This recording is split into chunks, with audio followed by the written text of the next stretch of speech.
দিদি, কালকে মুখ্যমন্ত্রী মমতা বন্দ্যোপাধ্যায় তিনি বললেন যে নিম কাঠ চুরি নিয়ে যে একটা বিতর্ক তৈরি হয়েছিল, বলে আমার বাড়িতেই 3টে নিম গাছ আছে, আমার এমন অবস্থা হয়নি যে আমাকে উড়িষ্যা থেকে নিম কাঠ নিয়ে এসে ঠাকুর তৈরি করতে হবে। সেটা নিয়ে কি বলবেন?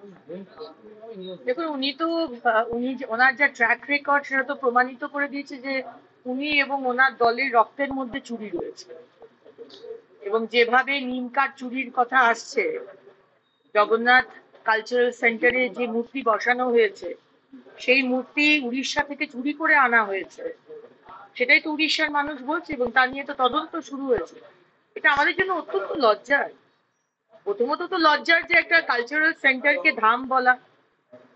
উনি ভেবে নিচ্ছেন যে হিন্দুরা এতই গোবেচারা, শান্ত, কোনো কিছুই করবে না, আমি যা খুশি তাই করতে পারি। পিতৃপক্ষে ইনগ্রেশন করতে পারি দুর্গাপুজোর, আর হিন্দু ভোট নেবার জন্য একদিকে হরগোবিন্দ দাস, চন্দন দাসকে কুপিয়ে মারবো, 1 মাস পরে গিয়ে নাটক করব, সব ঠিক আছে, পুলিশ সবকিছু করছে, আর অন্যদিকে নিম কাঠ চুরি করে এনে জগন্নাথ কালচারাল সেন্টার বানাবো।